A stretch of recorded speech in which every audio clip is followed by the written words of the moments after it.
highlights from prior podcasts because I've waited until today when I have relaunched Fill in the Blanks because I wanted to launch it at the same time I launched the new network, Merritt Street Media. And so today I've launched Merritt Street Media and I'm relaunching Fill in the Blanks. And look, you've known me for getting straight to the point, using facts, research, and a bit of tough love to guide the way. And now I do that every night on my new show, Dr. Phil Primetime, from the grip of social media to the trials of modern parenting. We're not shying away from anything. Look, it's high time we face these challenges together with practical advice you can apply directly to your life. I want to give you television you can use. I don't want to just talk about things in some theory. I've always said I want to talk about things that matter to people who care, and those things have changed. So what I'm talking about is changing. So if you're ready for some real talk that's as insightful as it is actionable, then you want to make Dr. Phil Primetime your nightly destination on Merritt Street Media. Remember, it's your life, and it's about time we start addressing what truly matters. So tune in to Dr. Phil Primetime every night on Merritt Street Media. Don't miss out. Your journey to confronting and overcoming life's challenges starts right here. Go to merrittstreetmedia.com to find your local channels. Now, let's get to what we're talking about today. In too many instances, we've gotten rid of the most important American trait, and that's self-determination, and replaced it with victimization. We've gotten rid of conversation and replaced it with cancellation. Here with me today is one of my best friends ever. This is a great man. And when I say that he is a true friend, we talk about things between us that we don't talk about with anybody else. Just the two of us have closed-door conversations that, boy, would you like to be a fly on the wall. And maybe today we'll talk about some of those things, not all, but some of those things. This is a friend that knows the true meaning of those words that we've been talking about. And from identifying his purpose at a very young age, carving out his life's philosophy of you have to dream big and believe that you will succeed, to taking a leap of faith into comedy, Steve Harvey has become one of the most recognizable names and faces, not just in America, but in the entire world. He's an Emmy award-winning entertainer, radio personality, motivational speaker, New York Times best-selling author, businessman, philanthropist, and an esteemed member of Omega Psi fraternity, and the first international fraternal organization founded on the campus of a historically black college. Now, these are the Steve Harvey facts, and together we're diving into creating success in your life, your community, your state, and really importantly, our country. So I want to welcome back to my podcast live today. Live, Steve. That's a warning. Live. Yeah. I want to welcome back my great friend, Steve Harvey. Yeah. Steve, Woo! Yeah. here we go. Smoking. That was great. Who was that guy? I don't know. I was listening to that intro. I was going, I want to go see him. Yeah, don't you though? Yeah, man. How you been? I've been well. How about yourself? Man, my life is shining, man. It's just shining. Do you seriously, do you ever sit back and take a pause and look at where your life is now and reflect back on where it's come from and think, how in the world did I get here? Man, I can't count the times I've done it. It's just it's amazing to me. Man, my life is filled with so much favor, but it's been filled with so much hardship and so many tribulations and trials, man. I didn't see how I was gonna get here, And then when I look around, when I take a moment, like you say, to pause and look at where I am, I'm amazed by it all. You know, I got some steps to my front door at my house, and when I pull up at night and I pull my car in front of them steps, it's 33 steps up to my front door. It's 11 steps, then it's a platform, 11 more platform landing, and then 11 more, and there's a door. And I call them my thank you, Jesus steps. Because when I'm going up them steps, man, I thank him the whole time I'm walking up the steps. Now, keep in mind now, this is the end of the night. I'm beat. I done a full radio show that day. I done a full day of Family Feud, and you're on your feet all day, and I'm walking up them steps, and I call them the thank you, Jesus steps. And I say it every time because the house I live in, I actually profess that house. I got halfway up those steps and turned around and looked back at the fountain, and I said, man, one day, I'm going to get a fountain like that in front. Because I was visiting a buddy of mine at that house. Really? Yeah. And I stopped and I turned around. He said, man, stop acting crazy. Come on.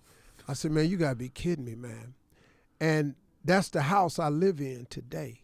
But you used to visit that house. I used to visit that house. I saw the house when it was being built. I was a part of it. And I saw that house when it was being built. And I told my wife, I said one day, and she told me, she said, Steve, not this house. We can't do this. We're going to downsize when the kids move. Well, I ain't never believed in downsizing. I don't know what downsizing is for, because I don't know how you get God to give you more and then you give it back. I ain't never been into that. Like, I don't do cutbacks. That just ain't my thing. I had a guy on my show, Clark Howard, and this ain't nothing negative, but he's just on the show, just kept telling everybody how to cut back. You know, cut your cable off, save money. Instead of driving your car to work, carpool. And I sat there for about a month. And I listened to that, and I just couldn't take it no more, because I'm not in the cutback business. I'm in the, if God bless me, I like to keep the blessing. So I don't really cut back. And my wife told me we was going to downsize. And that was the first major argument we ever had, because I'm not in the downsizing business. Yeah, that doesn't seem like your personality. I don't see why, Philly. I really don't see why I would. What's the crummiest place you've ever lived? I mean, you think back to can you think of the crummiest place you've ever lived? Yeah, my car. Yeah. What kind of car was it? A Tempo. A Tempo? Ford Tempo. A Ford Tempo? Yeah. I don't suppose it was new. Oh, no, new. That would have been nice. No, I lived in that, and I lived in a Bonneville. I had 2 cars. I lived in both of them. That was the worst place. When I think back of the poorest place I've lived is a house I grew up in, but at the time I didn't know that. It was par for the course. It was one of the houses on the block. Everybody lived like that, so I thought this is how you live. You're 13 people in 1 bathroom. I thought that was it. But because you didn't know any different at the time. No. Because I was the same way. I grew up poor, but at the time, if you've never ridden in anything but a 58 Volkswagen, if you've never been in a Cadillac, you don't know the difference, right? You don't know you got a bad deal. You just think this is the way it is. Hey, we went to church in a 1968 Bel Air station wagon. And that was my first car in 75. My daddy gave me a 1968 Bel Air station wagon. That was my first car. Yeah. Yeah, it was the car I went to church in. So, hey, you were born in West Virginia. Yeah. And that was not a real affluent time in your life, but there were 7 of y'all, right? Yeah. How many kids were in your family? It was 5 kids. 5 kids, 7 families. Mom and daddy was 7. There were 7 in the family. Yeah. Did everybody work and contribute when you were growing up? Yeah, that was a must. Wasn't no free rides in my daddy's house. He didn't. Yeah. When you, we didn't have allowance and stuff like that. We had to work. I've had paper routes and pop bottle hustles ever since I was 10. So I've wondered many times if that's the reason you and I got along so well so fast, because we've talked about this before, and I threw paper routes. I picked up pop bottles, and you'd get a nickel for some, and you'd get a dime for others, and put them together. And we've had some of those same experiences. And I don't know about you, but I would not want my kids to go through that. But I don't mind that I did. I mean, it's okay with me that I went through that at the time. I wouldn't want to do it again. Yeah. But and I wouldn't want my kids to do it. But I don't regret it. No, I mean, look, man, it made us who we were. I mean, you look at everything you've gone through. I used to oftentimes question God all the time, man. Why is my life like this? As I got older. When I was a kid, it wasn't a question. This was what it was. But when I got older and homeless and all like that, I used to ask God, what is this about, man? I mean, look, come on. Enough is enough. But everything you're going through is preparing you for what's to come. You and I needed the pop bottle moments, the paper routes. You and I needed that so we could become who we are. Now, we grew up, and we don't want our children to have that, so we work doubly hard so they don't have to go through the same things that we went through. And then that's a challenge I find for a lot of people who are doing better now, because you give so much to your kids that they miss some of them valuable lessons that you had to learn along the way. And then you start thinking to yourself, well, did I give them too much? What's the cutoff point? And, I wrestle with that all the time with my kids, because my kids didn't fight on the way. My kids went to school with a jacket that had a patch on it, with the blue shirt and uniforms. And they got demerits. Yeah. And they went to detention. When it was over with for me, school was over with for me, my detention and demerit was somebody had a demerit waiting on me in the playground. Because when the bell rang, I'm kicking, some tail, and yours is it today. Yeah. Well, my kids didn't have to go through that, because they had a room with a bathroom in it. They own bathroom. Yeah, their own bathroom. Yeah. Yeah. Well, one of the things that you told me a long time ago, we actually talked about it on microphone one time, that has stuck with me, and I've told a lot of people about it. But you had, when you got older and got out into comedy, you told me about what you called your turn back moment, when you were living in an attic, and it was a turn back moment that and I wish you would talk about that a little bit, because it seems to me that you were within hours of having to go back home and get back into an hourly job instead of going to the Apollo.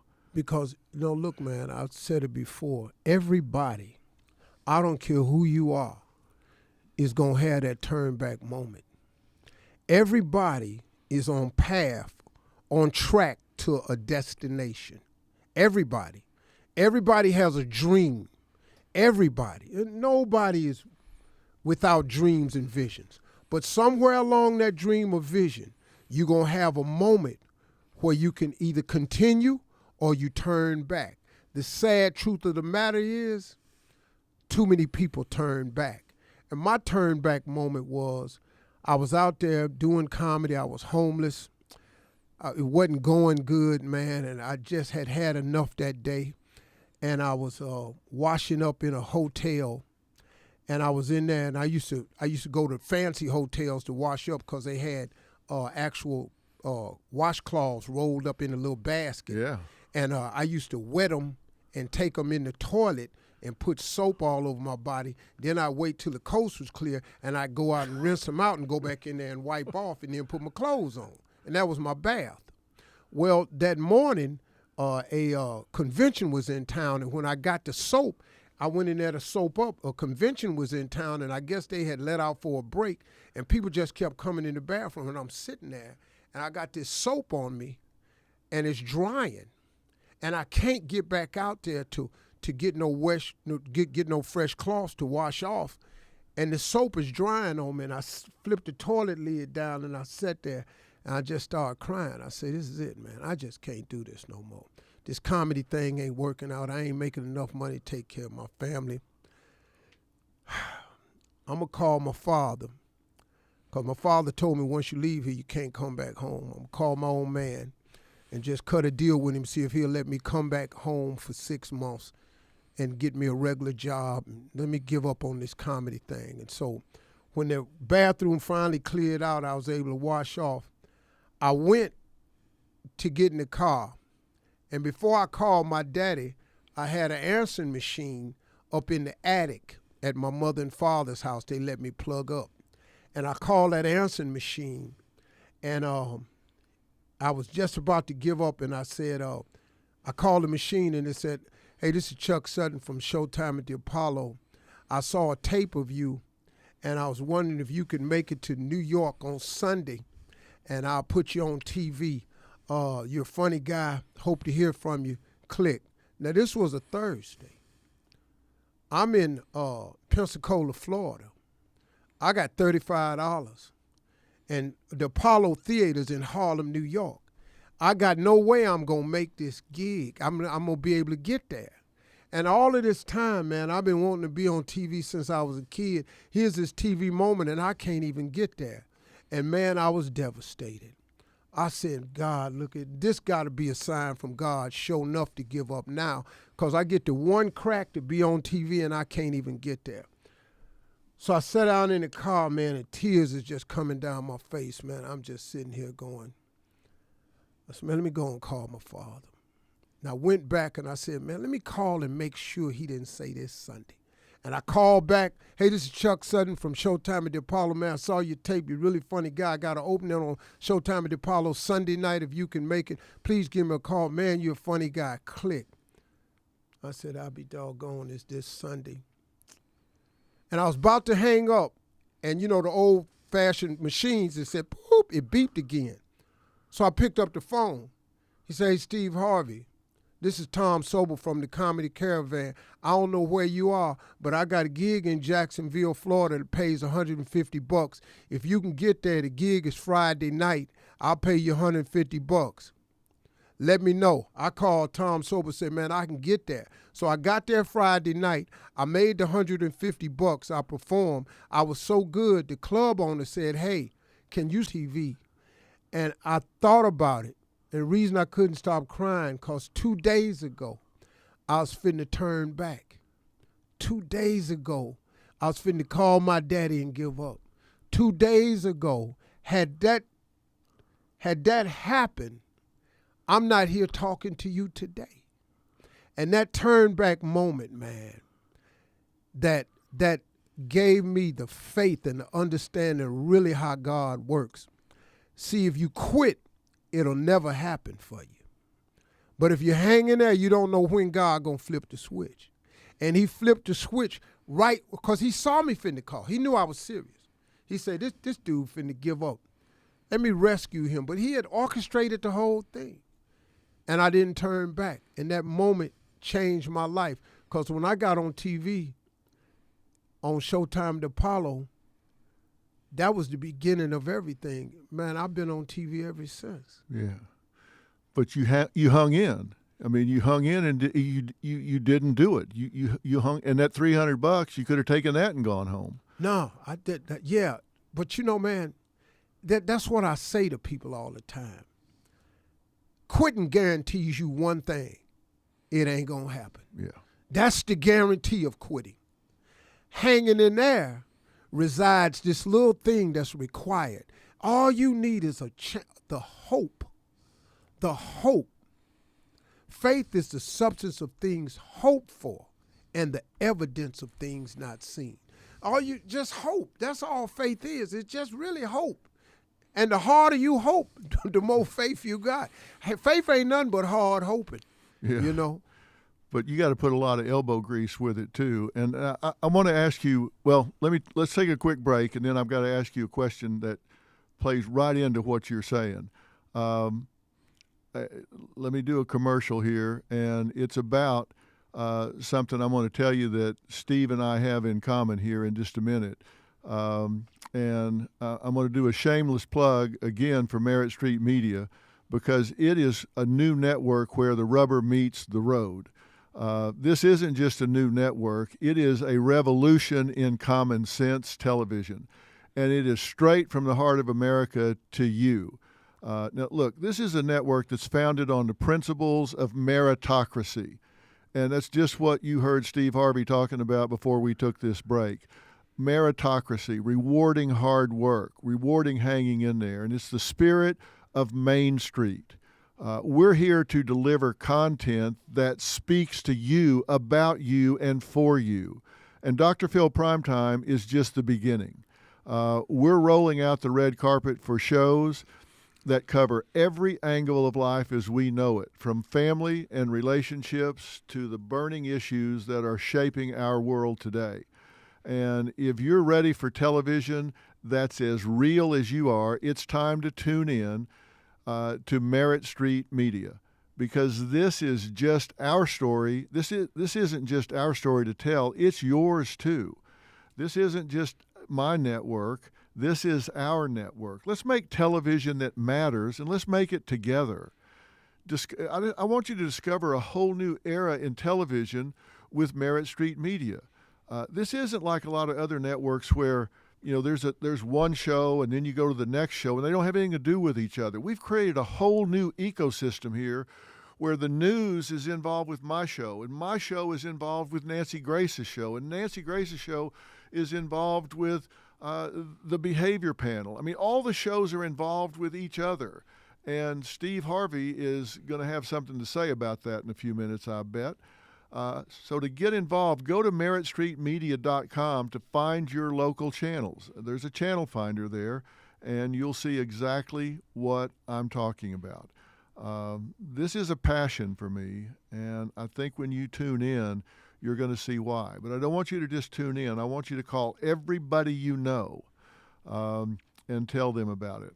I've written a new book called We've Got Issues, How to Stand Strong for America's Soul and Sanity, and it is the blueprint for this entire network. It's a blueprint for our news. It's a blueprint for Dr. Phil Primetime. It's a blueprint for everybody involved in this network, because we have shared values.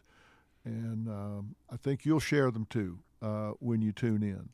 Now, Steve, you were talking about faith being just hoping real hard, but you put action with that too. And you said you wouldn't be sitting here today if it wasn't for that. You and I have been friends for a long time, right? Mm-hmm. Yeah, I mean, man. and I said before, we talked about some things that we can't really talk about with anybody else because there aren't very many people that do what we do. Right. I mean, we're both out there every day. We're in people's homes every day. Right. People feel like they know us because we're in their home every day.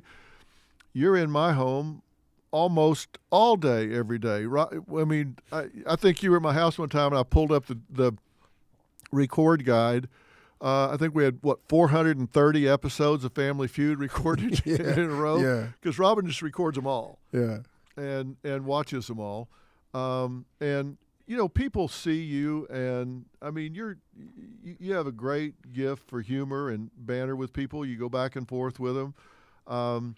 That's why Family Feud it's got to be the most successful game show like that ever. I mean, I don't know of anything else that's had the longevity you've brought to it, the energy, everything that you've brought to it, because you're just authentic with the people, right? I mean, you don't you don't really know. You don't have a clue what you're going to say when you walk out there because you don't know what they're going to say. Right.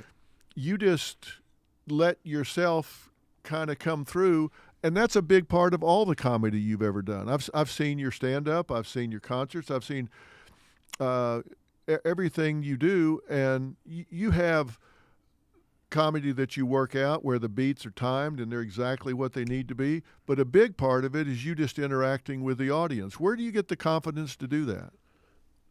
I don't know if it's the confidence as more so it's just I mean, look, man, authenticity is a big part of our brand.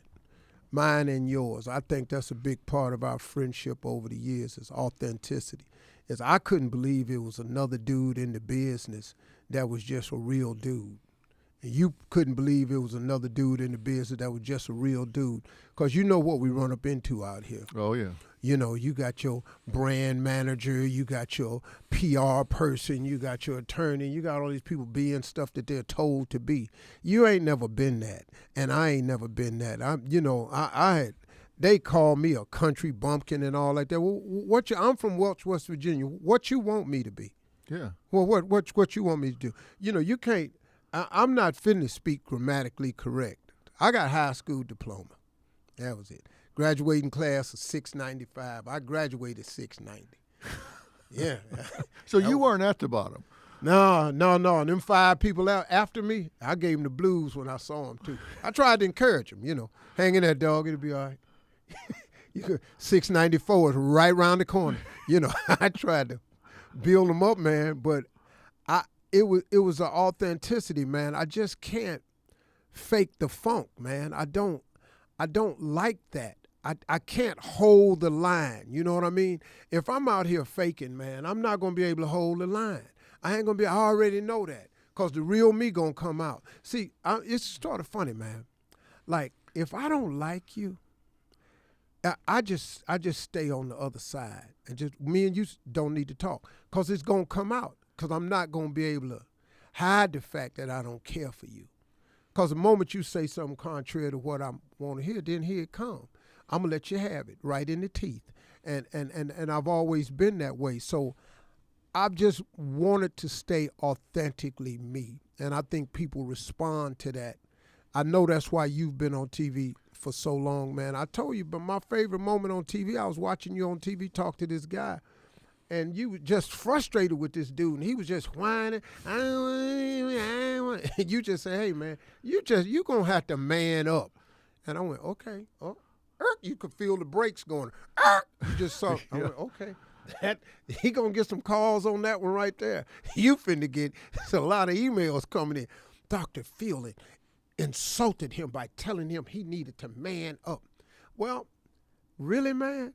That made all the sense in the world to me, and that's pretty much how I try to be. When I turn that corner at Family Feud, like you said, I never met these people. I don't know who they are. I try to be relatable, but if I can't relate, I'm just going to tell you that part too. You know, it was interesting to me in watching that unfold, because if you'll remember, you and Marjorie were at our house the night you had to make the decision of whether to do Family Feud or not. Yeah. Wow. You were thinking about talking about it. We were back in my office discussing it. Yeah. And that was the night it was a deadline. You had to tell them whether you were going to do it or not. Yeah. And they were pushing you hard. And we talked about the fact that, you know, the game show, the game part of it, you know, that's part of it. It's like you said, it's a survey. But it gave you a chance to just be you. Yeah. The game's just a backdrop. It was just a platform for you to be who you are, and let them keep score. You just go down the line, and it was like you work in the front row of a comedy show. Bro, that's all it is. You know, man, Family Feud, a huge part of its success is I turned it into a comedy show. Exactly. Instead of a game. And nobody had ever done that with a game show. A game show has a set format, and that's it.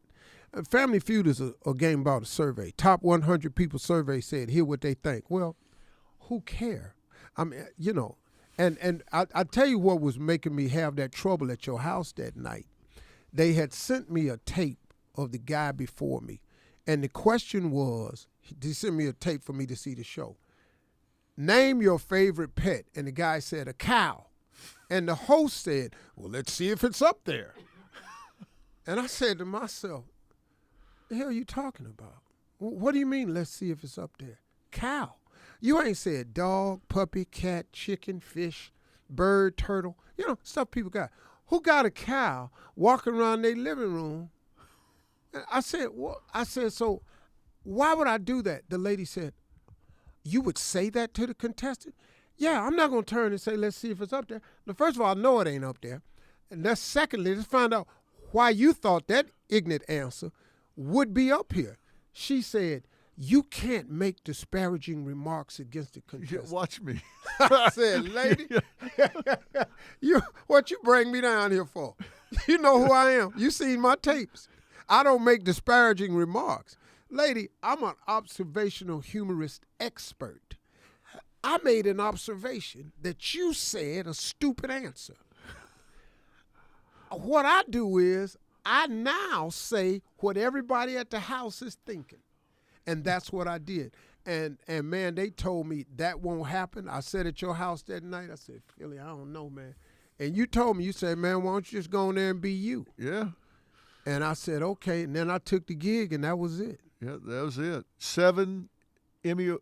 Seven-time Emmy winner, New York Times #1 best-selling author, Act Like a Lady, Think Like a Man, 64 times on the New York Times bestseller list, 23 of those at #1, 2 Marconi Awards for radio, 14 NAACP Image Awards, BET Humanitarian Award.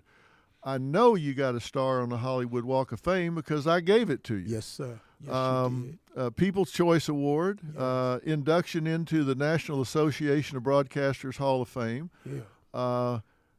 You've taken that authenticity, and it's obvious people respond to that. All that from a country bumpkin. All that from a country bumpkin, a bald-headed country bumpkin. You stupid hick. Okay. I ain't even going to tell you how many trips down to the bank I made. We'll leave that alone. You just laugh all the way to the bank. Bruh, Country hey man, bumpkin. let me tell you something. Hey, man, somebody asked me one time, they said, Steve, how come you don't respond to the haters? Listen, man. First of all, haters don't stop nothing. They are not decision makers, power brokers. They don't stop nothing, man. And they don't pay your rent. Bruh. and I mean, I've learned so many things. Do you know what I've known, and you know this, and this is for everybody watching. You've never, ever had a hater that was doing better than you. Yep. No doubt about it. Ever. Nor All your one that haters, wouldn't change places with you in a heartbeat. Bruh. So when people talk about, man, why don't you respond? I wish I would. Stop and take my light and shine it on your little bitty self. You an ant cutting across the cornfield. Yeah. Bruh, you go head on. You ain't even corn. So I wish I would stop. Man, I don't have no problem. Matter of fact, now, you know, man, I'm so battle-tested with the internet now.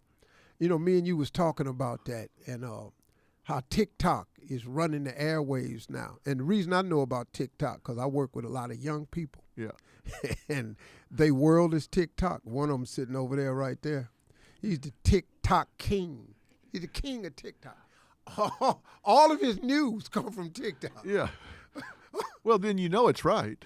If it comes from TikTok, you know it's right. Bro, he'd been on about 8 diet plans off TikTok. Yeah. Yeah, been at work where we couldn't find him. Yeah. Yeah. Well, here's the thing, and I'll tell people this, and then you can tell them why. We've been talking about Merritt Street Media, the new network that we launched today, which is why we're celebrating with kicking the Fill in the Blanks podcast back off with this live broadcast. But Steve Harvey, if you don't know, is part of the Merritt Street Media family. In fact, he's an equity partner in Merritt Street Media. He and I are partners in the network here. And I called Steve some time ago and said, hey, let me tell you what I'm doing, and you need to come do this with me. And I described it to him. And what do you think when I called you about this? Honestly, man. Yeah. I mean, first of all, I was floored because, I mean, y'all, look at me. Dr. Phil calls you. Dr. Phil McGraw. That's who y'all call it. I call him Philly. Philly calls me. You know his track record. You know what he does. And he says, hey, man, you know, me and you, we've been friends for a long time. I got something for you. I want you to come with me. I want you to be an equity partner in this deal with me, And I want you to, this is what we're going to do. We're going to open up a TV network and we're going to produce TV. And I want you to have a place where you can bring content and ideas and how you really think and feel. I want you to come do it. And I went, okay, first of all, are you joking? You got to be kidding me, right? Okay, you called me. And so first I'm thinking, okay. First, here's the crazy part. I know you didn't need no money. That was cool. I was relaxed right there. Because this ain't a dude that, Philly, we don't have a relationship where, you know how you got people call your house and you go, oh, what the hell they want? Well, he don't want no money. So I said, okay. And then I thought about it. And then I said, so what are you saying, man? I said, hey, man, can you send me something over? Within 5 minutes, he sent over a whole presentation. I mean, it was so complete, pictures of the studio he was building and what it was going to look like when it was finished. And I said, is this dude for real? So I said, so Philly, you just want me to join in with you? He said, man, I ain't thinking nobody else. You it. And I hung the phone up. I called my wife. I said, baby, I just got a call from Philly. She said, how's Robin doing? I ain't talk about that right now. Listen to me. Robin had on some shoes the other day. I was going, where we going with this? What's happening? And next thing you know, I said, this is what he want me to do. She said, okay. So when you going out there? I said, baby, this is what he want me to do. She said, Steve, it's Dr. What you want me to tell you? You know how many stupid things you've done? And I went, that's where you gonna go with it now? And so that was it. And then he sent the stuff over, and I couldn't believe it, man. In all honesty, this is what you call favor. This is, man, when you going along and God just do a solid for you. See, I can't give nobody credit for this except God, because it was no doing of mine. I didn't call you. I didn't say, hey, Philly, what you working on now? I got a call out of nowhere. It was you. Look, we see each other on vacation. We sitting out talking. This dude just called me and just, here, I want to do this with you. And I was just, I was honored, man, really, really just honored, bro. Well, and the reason I called you, and as I've said to you, nobody else. There's not anybody else on the list. It's just you and me. I mean, that's it. Because I said I take this real serious, and there is you and I have a very aligned value system from the very beginning. And this is going to sound like mutual admiration society for a few minutes here, mm-hmm. but people know you from what you do and what they see on the air, but I know you as a real person. I know you as a husband and a father, mm-hmm. and a real person away from the camera, and who you are and what you believe and what you've struggled to overcome. And I know who you are, and I know how much you have to offer to this country and keeping this country on track. You and I have talked about it 100 times, and I know what kind of father you are, and I know what kind of family man you are. I know, I've seen you and Marjorie. We've vacationed together. We've had serious conversations. We've problem solved together. We've fought them off at the gates together. So I thought this is somebody that we have shared life experiences and shared values. And I said, man, this is somebody that I'll go in the foxhole with. And that's why I picked up the phone and called you. And, man, I appreciate it. Man, you talk about how things are going in this country and everything. Look, man, it amazes me because I'm a middle guy. The symbol for this country is an eagle, right? Right. In order for an eagle to fly proper, you got to have a right wing and a left wing. I don't go all the way with what nobody say. I'm not really the far right guy, and I sure ain't the far left guy.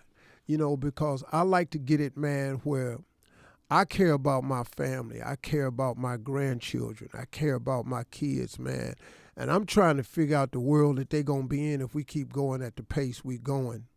Can I tell you something I saw online that was really kind of crazy to me? You know, because we have the issue now. We got all this pronoun picking, right? That's cool. But this was a guy, I saw this online that really kind of made me, I laughed, but it threw me. It had a little boy in front of this table, and they put 2 Oreo cookies in front of him and put $500 on the other side. They told this little boy to pick. And that little boy was looking at them cookies and looking at that $500. And let me tell you something, man, he was ripped open. I mean, he was gutted because them cookies and that $500, he couldn't quite figure it out. So they doubled down and they put 4 Oreo cookies in front of him and $1,000. I saw this little boy. He had made up his mind. The ripping was over. It's a done deal. Damn it, 4 cookies. He picked them 4 cookies. He was through. You had solved it for me. The money or the cookies. And then a lady came up and said, and this is why kids don't need to be picking their sex at school. And I laughed, but that hit me like a hammer, man. I'm finna say, where are we going with all this? Hold up, man. We got to slow down a little bit. Because this little boy clearly took them 4 cookies. Yeah, 1,000 was right here. You know the 1,000, you could have bought how many packs of cookies? You could have got a bike. Boy, you could have got yourself some new school clothes. You could have bought the girl down the street some cookies. You could have bought the Girl Scout box of cookies. You know how many girls you'd have had after that? That boy picked them 4 cookies.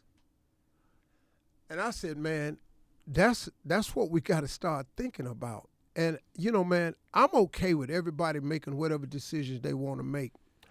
But you got to be okay when somebody has a counter now. You got to be okay with a counter, too. You know, if you're free to think and feel, that's fine and dandy. But you got to be open to the counter now, because you can't publicly think and feel one way and expect publicly not to be thought of another way. And I just kind of look at stuff like that, man, and I think it's fair to be able to talk about stuff like that and say it out loud without ask questions or disagree for fear that they're going to get canceled. And I always thought about college as somewhere you went to hear other ideas, or you went to the town square back in the old days where you had different points of view and you went to hear what they were. Now, that's not the case. If somebody disagrees, they get shouted down. They call it the heckler's veto. They're gonna shout you down where they don't hear the other side. And what I want to do at Merritt Street is I want us to own the debate lane. Look, this is where you can come to talk about both sides of an issue and then let people make up their own mind. Yeah. That's what I want our news department to do. You know, you turn on one cable news and you hear everything on the right wing. You turn on the other, you hear everything on the left wing. Here's a novel approach. Let's tell people what happened and shut up. Just tell them what happened and then shut up and let them make up their mind about whether it's good news or bad news. Yeah. It's an insult to people. We don't need to tell people what to think. We need to tell people how to think. We don't teach kids how to think anymore. We don't teach critical thinking. Let's teach kids how to think instead of what to think. Let them decide what they think. Let's just teach them how to do critical thinking, how to reason their way through something and let them decide what they think. They don't need to be told what to think. That's what's happening in college right now. We're teaching kids what to think instead of how to think. We need to teach them how to go through the thought process. Yeah. That's what's important. Yeah, man. I just want to be able to, look, man, if you have a difference of opinion from me, I'm fine with that. I'm really, really cool with that, man. You don't got to think like me. But I ain't got to think like you either. And hold on, man. I'm going to allow you to say what you want to say, but can I not be allowed to say what I want to say? Now, if what I want to say is not lined up with you, why I got to bite the bullet? Why you got to cancel my show? Because it didn't line up with what you said. And, man, that's the trouble that we're having right now, man. And it seems like that cancellation thing is winning right now. Yeah, but I think there's starting to be a swing back. And I certainly hope that's the case. Am I supposed to do another commercial here? All right. Yeah. This is live, so I got to do another commercial. Across this great country, from coast to coast, you've told me about the crossroads we're facing. That's what Steve was just talking about. That's exactly why I wrote We've Got Issues, How You Can Stand Strong for America's Soul and Sanity. Now, this book isn't just a conversation starter. It's a roadmap for standing strong in the face of adversity, for embracing our core values when they're needed most. Now, we're talking about real strategies for real people dealing with real issues. And I'm talking about from navigating the complexities of today's polarized world to fortifying our families. And I really think that families in America are under attack right now. So we've got to really focus on strengthening our families. And I set forth in the book 10 principles that I think are critical for a healthy society. This is not about politics. I'm not a politician, don't want to be a politician, don't know enough about politics to talk about it. I think most people that talk about politics don't know enough about politics to talk about it. I'm just willing to admit it. I don't know enough about it, so I don't. But I talk about cultural issues because I do know about that. And I think that if people want to, have a conversation about that, this is the place for them to go. And you and I are going to be doing a lot of things that I think impact the family. We've got one great project coming up that I love. We're going to be doing a thing that you've been at for a long time. We're just going to put it on television and hopefully inspire people, because you work with young men that don't have fathers in their world. They don't have fathers in their life. And we're going to shoot a retreat about that this summer, right? Are we going to do that in Georgia? Yeah, you're going to do that at my ranch down in Georgia. Yeah. It's going to be great, man, because this is what I need. Because I need people to understand the severity. Like we talk about. It's one thing to discuss a problem. It's a whole nother thing to provide a solution for it, right? If you work for me and you come to me and you go, well, Mr. Harvey, we having a problem right here. If you don't have a fix for it, please don't bring me the problem. Please don't do that to me, because I got stuff stacked up to here. If I just want to hear what's going wrong, I don't need you to come in here unless you have a fix. We have a problem with our young men today. My foundation has worked with young girls. Marjorie does the girls, and I do the boys.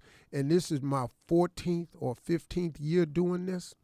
And I've done over 3,000 young men at the ranch personally. I've done 3 million virtually ever since COVID. 3 million young men. I've done 3,000 live that I bring to my ranch. And what I do is I bring young men to my ranch who don't have active fathers in their life. So they're from single-parent homes headed up by women. Because I know the daunting task that women have in raising a young boy. Because how do you get this woman to possibly turn this boy into a man? That's got to be tough when you've never been one. So I offer my assistance. And I get thousands and thousands of requests every year. This year we'll have 300 boys. Our TV network is coming down there this year. It'll be the week leading up to Father's Day weekend. I picked Father's Day because they don't have them. And I bring a lot of men down there. It's all men volunteers, all male speakers, to put the image in front of these young boys they need. And I teach them 2 things in the 5 days that I have them. First of all, I fly them all in. They're coming from 15 different cities this year. I fly them all in. I house them. I put them up. I feed them, and I clothe them. Now, these young boys learn 2 things: the principles of manhood and dream building. And, I got some pushback from certain corporations. Well, what about the education? Hold on, my man. Some of these kids go to college. Some of these kids go to the Army. Some of these kids go work at home at Lowe's. I got all types of stuff. That ain't my job. I'm trying to save these young boys' lives. I'm trying to turn these boys into better men. And if I can teach them the principles of manhood, to get them to understand that manhood is not a video, it ain't a chain, it ain't the size of your rims, it ain't some girls in the background shaking.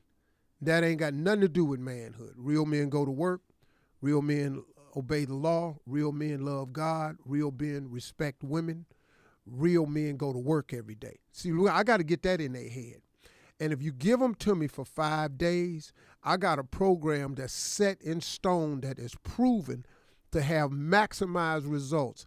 I have turned out of this program young men who are in the military, young men who are managers in department stores. I've turned out young men who are engineers. I've got ministers from this program. I've got young men who are in medical school. I've got so many college students. I've got the track record to show you that if you put a dream in front of these young boys and teach them how to dream, see, the dream will inspire you to get an education. That's the problem we have. See, we keep beating these boys over the head talking about, go to school, go to school. Why? Why? Let's talk about the dream. I had a young boy 4 years ago came to the camp and told me he wanted to fly airplanes. He was a D student. Today, this young man is a pilot. Because once you told me that you want to fly planes, I put some pilots in front of him. I got him to go down and get on the airplane with some pilots, and they talked to him. Well, he found out I got to do better in school because I need to be good at science and math. Because I put the dream in front of him. I had 2 boys that was gangbangers, and these cats was at it, man. It was Crips and the Bloods, and these 2 boys, I couldn't separate these dudes, man. Every time they saw each other, them 2 little color rags was at it. Now, one of the little boys, I couldn't save him. And I can't tell you where he is today. But one of the young boys come back to the camp. He's one of my top junior councilmen, and he's an engineer today. Wow. See, I ain't going to save everybody. I ain't no miracle worker. But the church ain't saving everybody either, so hello. But I can get most of these boys on track. And out of the 3,000 that's come to the camp, out of the 3,000, I've only lost 1. Wow. Who just wouldn't stay at the camp.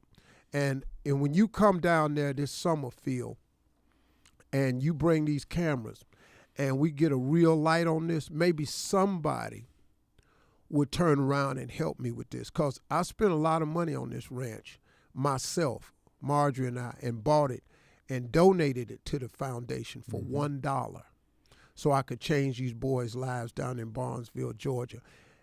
And, look, I got to build some dormitories right now. I put up temporary housing with tents, and I bring in the VIP showers and all like this you see on movie sets so they can get but I got to build dormitories down there. I got to build a theater down there. I want to build a STEM center down there. I want to build a gymnasium.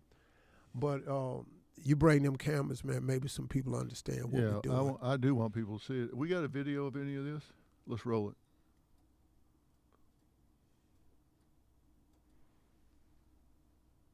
This is what I live for.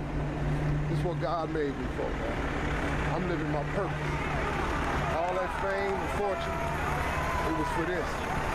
So I could teach somebody else how to do what I did, or at some level of it.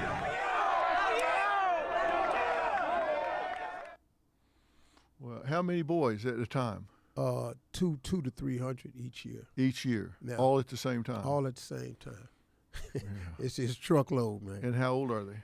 From 13 to 18. 13 to 18. How do they sign up? How do you pick the ones that come? Well, they write a letter. Uh-huh. They write a letter. That lets us know if they're really interested. Now, sometimes, the ones I pick mostly troubled youth. We got some straight A students down there, just don't have a father active in their life. And then I got some cats that ain't doing well at all. That's usually who I pick. I want that little boy that look like that they trying to write him off and tell him he ain't going to be nothing, because I heard that before. And so they can be prepared. And that's what we do. Yeah. And how long do they stay? They stay about 4 days. for that. That's all I need to ingrain in them. Mm-hmm. See, it's real easy, man, because to get to a boy, I know the way. First of all, I want to know what you're dreaming about. And then I want to know what type of girl you want. See, once I find that out, and then I start telling you what this girl gonna want, and then that's gonna tell you what you gonna need to do, I have their undivided attention. Mm-hmm. Because I know what it's done. It's real simple, man. You got to get down to basics like you talk about all the time. You talk about common sense TV. See, they going about this the wrong way. You know, man, if schools would implement a dream building course, they could save themselves a lot of trouble. Yeah. If you could ask the kids, what do you dream about? You got to stop and talk to your kid every 4 months about what they dreaming about. If you talk to them about what they dreaming about, what they really want in life, you have their attention. But you can't keep beating them over the head, but you got to go to school. You got to get your lesson, get your lesson. That little boy sitting there going, what are you talking about? Mama, we poor. We can't even eat right now. These lights is off. I mean, that's what they dealing with some real situation. And then you get out here in this world and you got Instagram and TikTok showing the flash and pizzazz of life without showing what's really happening. And these kids try to find a shortcut to that meal ticket, and it ain't one. No, and listen, I've talked to so many of these gangbangers, and I've talked to some that have been really up in the hierarchy of the gangs and a few that have gotten out. And they tell me straight up that when they hear me say the number one need in all people is acceptance, that's what the gangs use to turn these kids' heads. They don't have fathers in the home. They don't feel a sense of belonging, and that's what the gangs sell. They say, hey, listen, we got your back. We love you. You belong here. And here's this big authority figure that's real powerful to them, and they say, hey, we love you. We'll protect you. This is a family. You belong here. We accept you. And, I mean, it's ride or die. I mean, they say, I'm in, and that's how they motivate them. And if somebody will give them an alternative, if somebody will say, look, what's your passion? Let me help you chase your passion. Let me help you go after that. But a kid that doesn't have a dream, doesn't have a passion, doesn't have hope, how do you ever expect to motivate that young man? You got to have I say that to adults too. If you don't have a passion in your life, what a horrible existence. Man. If there's nothing you're passionate about in your life, can you imagine? How would that be to get up every day and it just be going through the motions, just gray, every day the same as the last? Yeah, man. Nothing you're excited about, nothing you're passionate about. What a terrible way to live. It is. And you know, man, one of the things that helped me is, see, I bring back kids who have graduated from the program to help me with these kids that sleep in the barracks with them. So when I'm not with them, they going, hey, man, listen to me. What this man's saying is right. This is how you get out. I bring ex-gangbangers down to talk to the boys. You know, but I tell you, man, I had the police in there one time. I had the police talking to them boys. Whew. Because they some tough kids. Yeah. And one of the questions to the police officers, we're here to serve and protect. And a handful of boys kept raising their hand. Why y'all keep killing us, though, man? Why y'all kill us? And that's a conversation that had to be had. Yeah. And, well, all police don't do that. Yeah, but on the news, this is what we doing. This is what we see. And this is what we saw before. You know, there was phone cameras and stuff like that out there, too. So it's a real conversation that we have in dealing with real life, man, with some real solutions to it. And you coming there this summer, man, going to be a big shot in the arm. I really believe that, man. Well, I can't wait to do it. And I'm excited to do it. I'm excited to meet these young men. I'm excited to turn the cameras on and let people see the amazing work that you're doing, and get people to step up and support it. I mean, that's what we want. We want people to make it where you can not work with 300 boys, but you can work with 3,000 boys if that's what you want to do. That you can have the facilities and do what you want to do to show them that there's something else in life besides what they come from. Because, I mean, some of them come where hope is just, I mean, it's just a word. Bruh, man, you know, one of the highlights was last year for me. One of the guys that came back, he's a minister. He came back, and he was having prayer out in the lodge with about 50 of the boys. And I didn't know what was going on out there, and he just had them in a circle praying. And I looking at the kid, and I had recognized it, but I wasn't paying attention because it's so many kids come through the camp. Sometimes they drive down, I don't even ask her, hey, Miss Hall, I was here 4 years ago. I know it's camp time, I just came down. And for this dude to be doing that and then helping these cats out, man, it's just such a moving thing. And the program works, man. And, you know, look, man, you know how it is. Hard to ask for money when you're rich. You ever tried that? You ever try to ask for some money and you rich, man? That's a funky conversation. Yeah. Boy, because first of all, everybody, when you talking, the whole room is doing this here. Because they think you got it, why don't you give some more? Well, you know, nobody wants to factor in the effort. You know, I have 100 employees that I got to pay, and I got to pay for the ranch, and I got to pay for this food and all this here, and then I got a company to run, and I got some employees that's waiting on a check, and they just think it's a bottomless pit of money. So It's kind of hard, and then I'm not that guy either. It's really hard for me because of my pride level, because I've been pulling myself up by the bootstraps a long time. It's just that I done ran up into, I know 300 boys that just need boots right now. Yeah, Skip the straps. You know. And, you know, people either help or they won't. And, you know, if they think it's not the right thing to do, it's not the right thing to do. But we'll ask anyway because the boys deserve it. And, you know, you can't do it for everybody. You can only do so much. Right. And then you got to get some help. Yeah. And so we'll ask for some help. I've never thought I could do everything by myself. You can't do everything by yourself. But those people that want to help will help, and those that don't won't. But I think when they see what's happening here, they're going to want to be part of that. Maybe they give their time, maybe they give their money, whatever. But we're going to give them a chance to see what's going on. Yeah.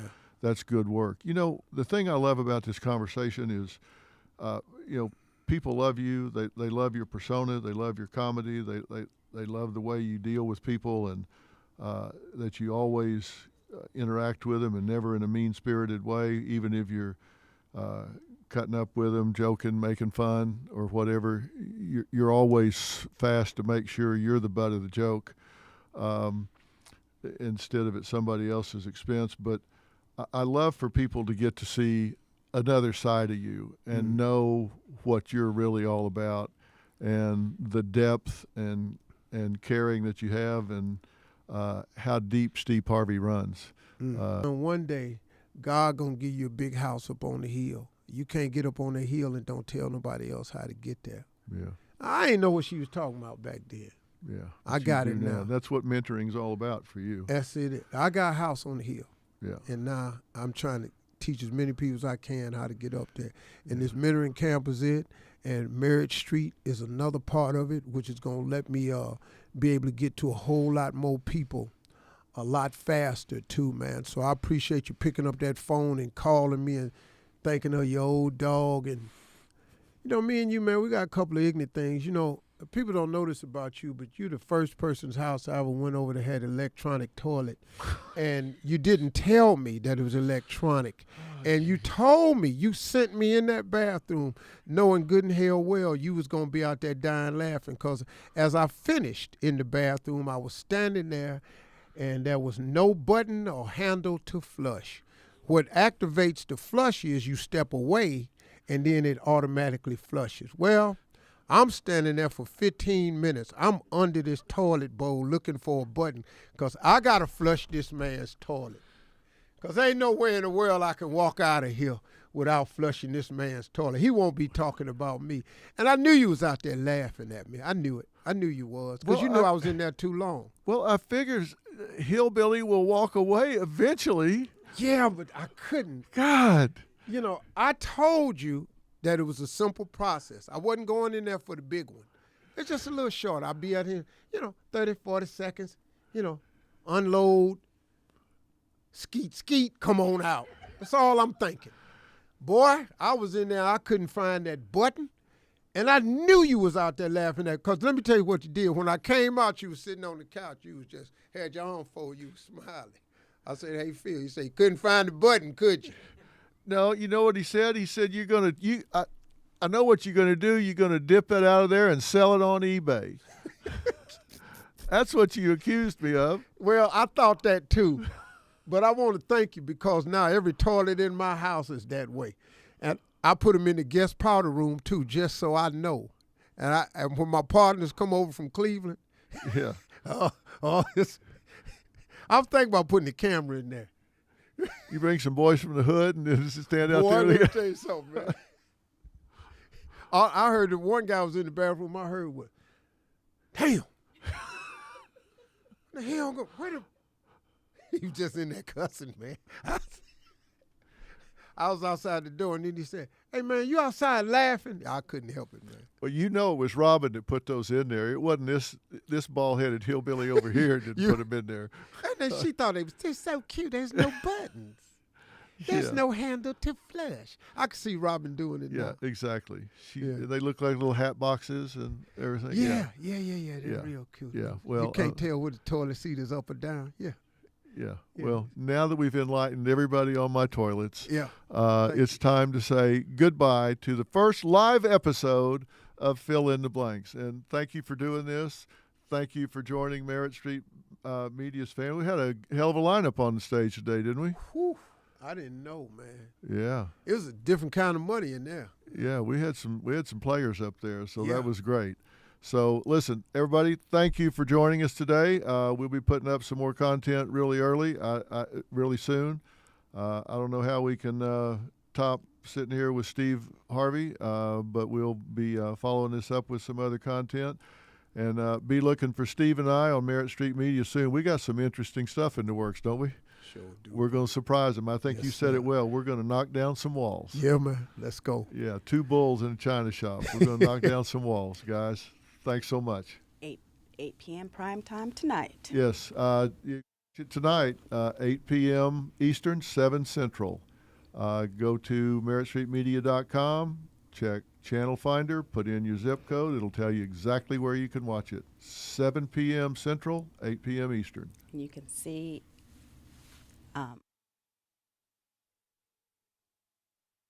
fireside chat tomorrow. Oh, that's right. Tomorrow. And you'll be on my fireside tomorrow, chat. I'm going to be, Steve's going to be interviewing me, getting even for me interviewing him. Ooh, it's going to be good. And you have to be gentle tomorrow. And it'll that's be on, easy. hang on. That's Steve on Harvey Network.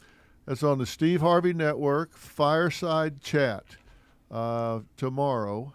And is it going to air tomorrow as well? Yes, it's live. It's live. Yeah. Okay. All right. Be So, careful. Fern, what else you got for us before we say goodbye? That's it. Steve Harvey Network tomorrow, 12 noon. Dr. Phil will be my guest. We're going to have a good one. And if you want to feel good, grab some of those. And, of course, if you want to feel good, at a Walmart near you, the new product, Elevate You. This is a great one right here. This is for your alert and focus. There's a green drink also. It's delicious. And it's one for digestion and one for your immune system. Elevate You is in Walmart today. It's a Steve Harvey special. This is part of this health journey you've been on. Yeah. Because you look good. You really look like you're very svelte. Thank you, Phil. Thank you. No, you really are. You're not at all. You look better than you have in a long time. That I hate ain't to no tell lie. you. No, that ain't no lie. That's true. I'm actually reverse aging, Phil. Is that what it is? Yeah.